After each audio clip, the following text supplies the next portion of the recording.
Bonjour à toutes et à tous et bienvenue pour cette vidéo un peu spéciale qui sort sur String Theory. Je pense que je ne vous apprends rien si je vous dis que depuis décembre 2019, un nouveau virus se répand progressivement dans la population humaine. Vous ne m'aviez jamais vu, mais j'ai déjà travaillé sur quelques vidéos de la chaîne, et il se trouve qu'avant de me mettre à partager les sciences, j'ai fait une thèse en virologie fondamentale. Je ne suis donc pas trop mal placée pour vous raconter des trucs sur le nouveau virus qui intrigue tout le monde. Ceci dit, la question a déjà été traitée par pas mal de gens sur YouTube et plusieurs sites sérieux centralisent les informations importantes. On vous met des liens dans la description. Alors on vous propose quelque chose de différent. On a récupéré vos questions pour les poser directement à des experts et expertes des domaines correspondants. Vous allez voir ma tête, mais aussi celle de Yanis Ferraoun, doctorant en immunologie vaccinale, Marie Cortier, interne en médecine spécialisée en infectiologie, et Thibaut Fiolet, doctorant en santé publique. Précision importante, nous ne sommes pas là pour représenter nos institutions de rattachement et chacun de nous ne s'exprime qu'en son nom. Mais ça fait déjà quelques semaines qu'on a tous le nez dans le coronavirus. Allez, cette introduction est déjà trop longue, c'est parti!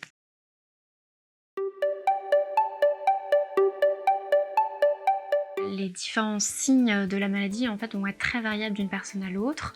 Certaines personnes ne vont pas présenter de symptômes du tout, vont être infectées et potentiellement porteuses sans exprimer de signes. Certaines personnes vont avoir seulement des signes d'infection respiratoire haute, c'est-à-dire qu'ils vont toucher le nez, la bouche avec une toux, une douleur au niveau de la gorge, une fièvre, et possiblement un syndrome qu'on dit pseudo-grippal, c'est-à-dire avec des maux de tête, des crampes, une fatigue, plus ou moins des diarrhées.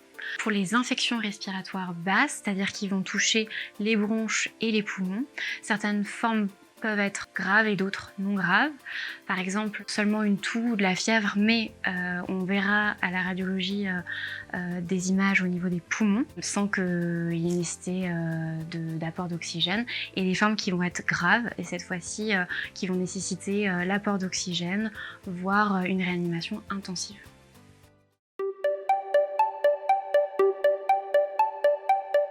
En fait, comparer le virus de la grippe et le coronavirus, ce serait un peu comme comparer un chat et une morue. Ça a des points communs, ce sont des animaux qui ont une colonne vertébrale, mais c'est quand même très différent. Sur le plan viral, c'est exactement la même chose, ce sont des virus qui ont tous les deux la même molécule pour faire leur génome et qui sont tous les deux entourés par ce qu'on appelle une membrane, mais il n'empêche qu'ils n'ont pas grand-chose à voir en dehors de ça. Le vaccin de la grippe, par exemple, ne peut pas protéger contre la Covid-19 parce que chaque vaccin induit une protection qui est spécifique contre un pathogène donné. On a besoin d'un nouveau vaccin pour ce nouveau virus. Donc, quand on veut évaluer les risques par rapport à une épidémie, on s'intéresse à plusieurs indicateurs épidémiologiques. Un premier indicateur, c'est le taux de reproduction de base, appelé R0. Donc pour le coronavirus, il était autour de 3 ou 4, c'est-à-dire qu'un malade peut infecter 3 à 4 personnes en moyenne, alors que pour la grippe saisonnière, il est autour de 1,2. Si on compare avec la précédente épidémie de grippe en 2009 de H1N1, on était autour de 1,4 pour le taux de reproduction de base. Et donc on peut voir que le coronavirus est un peu plus transmissible que la grippe saisonnière. Si on veut trouver des données fiables sur le coronavirus, on peut trouver des chiffres au niveau international sur le site de l'OMS. Ensuite, au niveau national français, on peut également trouver des chiffres sur Santé publique France, ainsi que sur le ministère de la Santé. Donc au niveau européen, on peut également trouver des données sur le Centre européen de contrôle et de prévention des maladies, appelé ECDC. La stratégie de réponse sanitaire s'adapte à l'évolution de l'épidémie. C'est-à-dire qu'initialement, les deux premiers stades, le stade 1 et le stade 2, sont des phases d'endiguement. Le stade 1 vise à freiner l'entrée du virus sur le territoire français.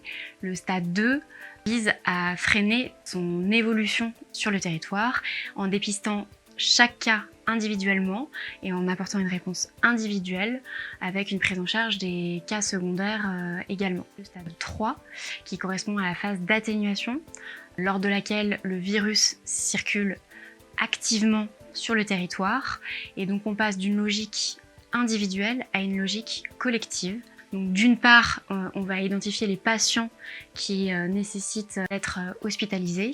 Donc en fonction de leur gravité, identifier dans quel type de service ils doivent être admis. Donc pour les personnes qui peuvent rester à domicile, dans ce cas-là, on leur demandera de rester chez elles ou en tout cas d'y retourner le plus rapidement possible dès qu'elles sont stabilisées, qu'elles ne nécessitent plus d'être hospitalisées. Toute personne qui se présente à l'hôpital avec des signes respiratoires va devoir porter tout d'abord un masque pour éviter de contaminer donc aussi bien les soignants que les autres patients. Secondairement, on va évaluer s'il y a des signes de gravité et si le patient nécessite d'être hospitalisé. Si c'est le cas, on fera un test de dépistage du Covid pour l'orienter sur le meilleur service en fonction de sa gravité et s'il présente ou non une infection par le Covid-19. Concernant le taux de mortalité, on a déjà des premières données qui nous viennent de Chine, notamment par l'équipe de Wu qui a étudié les caractéristiques de plus de 72 000 patients. Ils ont retrouvé qu'il y avait chez les jeunes enfants de moins de 9 ans aucun mort. En revanche, chez les 70-79 ans, le taux de mortalité était de 8%. Et pour les plus de 80 ans qui présentaient des comorbidités, ce taux était de 15%. Alors, les comorbidités, qu'est-ce que ça signifie? Ça veut dire qu'il y a déjà des facteurs de risque. Donc, ça peut être induit à la fois par un état, comme la grossesse, l'âge avancé, mais aussi par des pathologies, avec une forme plus ou moins sévère d'immunodépression, par exemple le diabète, l'infection par le VIH. Les autorités chinoises et japonaises ont rapporté des cas de personnes guéries de la Covid-19 qui ont eu un test positif quelques semaines après leur guérison. Aujourd'hui, les chercheurs s'accordent à dire qu'il est quasi impossible d'avoir une réinfection par ce même virus, pour la simple raison que la durée entre la réapparition de ce virus et la guérison est trop courte. On s'attend à ce que l'immunité développée pour la guérison est encore suffisamment efficace pour empêcher une réinfection. Et de même, le temps est trop court pour voir apparaître des mutations qui rendraient le virus suffisamment différent pour échapper au système immunitaire. Les chercheurs ont donc formulé plusieurs hypothèses pour ces cas de nouveau positifs. En particulier, il peut s'agir d'une évolution lente de la maladie ou de particules virales qui n'ont pas été totalement éliminées, ou encore de la mauvaise utilisation des tests ou encore de leur non-fiabilité. On guérit de la Covid-19 comme on guérit des autres infections virales, respiratoires ou non. Il faut compter sur son système immunitaire pour éliminer le virus qui est dans le corps et qui s'y multiplie. La réponse immunitaire est construite autour d'une réponse dite anticorps. Des cellules immunitaires spécialisées, appelées plasmacytes, produisent des anticorps qui sont spécifiques à chaque virus, qui sont capables de le reconnaître et qui peuvent s'y fixer pour empêcher sa multiplication. Il existe plusieurs types d'anticorps. En particulier, certains sont capables de s'y fixer de sorte à complètement bloquer sa réplication et son entrée dans les cellules. D'autres encore servent à s'agglutiner autour du virus, mais le virus, pour se multiplier, rentre dans les cellules, et une fois dans les cellules, il est inaccessible à ces anticorps. Donc la seule façon d'éliminer les virus qui sont dans les cellules, c'est de faire appel aux lymphocytes T cytotoxiques, qui sont d'autres cellules immunitaires, encore une fois spécialisées et spécifiques au virus, qui sont capables de reconnaître ces cellules qui sont infectées et de les détruire.